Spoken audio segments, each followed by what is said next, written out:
जिक्र कर रहे थे तोशे खाना के बारे में, आपको बताएंगे, हम डिटेल्स निकाल के लेके आए कि तहरीक इंसाफ फैसला कुन मरहले की जानिब गामजन हो चुका है और शाह महमूद की क़यादत में अरकान असम्बली आज स्पीकर कौमी असम्बली से मुलाकात करेंगे।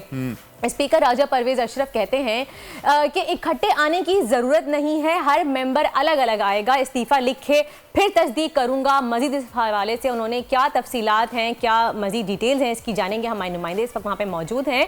फहद चौधरी हैं इस वक्त, वो वहीं नेशनल असम्बली के बाहर मौजूद हैं, उनसे मजीद डिटेल्स जानेंगे। जी फहद चौधरी, बताइएगा क्या तफसीलात हैं इस वक्त?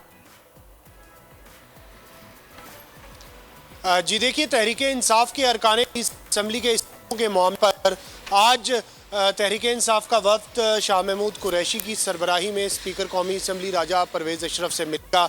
इस वफ्द में असद उमर, असद कैसर, कासिम सूरी के अलावा दीगर सीनियर रहनुमा शरीक होंगे। ये वफ्द कायल करने की कोशिश करेगा स्पीकर कौमी असम्बली को कि तहरीक इंसाफ के MNAs ने जो इस्तीफ़े अप्रैल 2022 में दिए थे, आज से तकरीबन 8 माह कबल, उन्हें किया जाए। लेकिन स्पीकर कौमी असम्बली बारहा खतूत के ज़रिए भी तहरीक इंसाफ को यह आगाह कर चुके हैं कि अगर इस्तीफ़े में मंजूर करूँगा तो फ़र्दन अगर अरकान मेरे पास आएंगे, हैंड रिटन इस्तीफ़ा देंगे और उसकी तस्दीक फ़ेस टू फेस करेंगे तो तभी मैं उन्हें मंजूर करूँगा।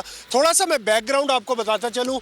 अप्रैल 2022 में जब रिजीम चेंज के तहत हुकूमत तब्दील की गई तो तहरीक इंसाफ के अरकान कौमी असम्बली ने अपनी क़यादत के हुक्म पर इस्तीफ़े दे दिए थे कौमी असम्बली से। लेकिन राजा परवेज़ अशरफ ने एक टूल की तौर पर इस्तेमाल किया इन इस्तीफ़ों को।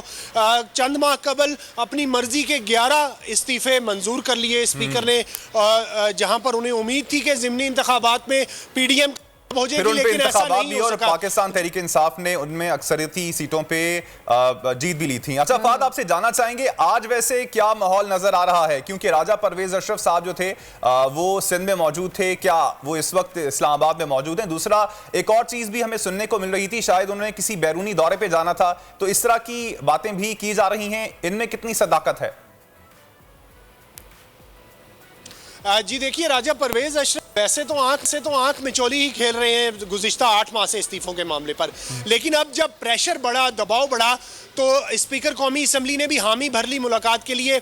आपको याद होगा कि बेनज़ीर भुट्टो शहीद की बरसी के मौके पर वो गढ़ी खुदा बख्श में थे और आज शाम ज़राए के मुताबिक ऑस्ट्रेलिया रवाना होना है। तो सिर्फ आज का दिन है मुलाकात के लिए और ये तय पाया था कि तहरीक इंसाफ का एक वफ्द आके स्पीकर कौमी असम्बली से मिलेगा। आज तो तस्दीक मुमकिन नहीं है इस्तीफों की, क्योंकि स्पीकर बज़िद है कि मैं फ़र्दन मुलाकात करूंगा। मुज़ाकरात होंगे, बातचीत होगी, हो सकता है कि शाह महमूद कुरैशी की सरबराही में जो वक्त सही, ठीक है फहद, बहुत बहुत शुक्रिया। वक्तन हम आपसे अपडेट लेते रहेंगे।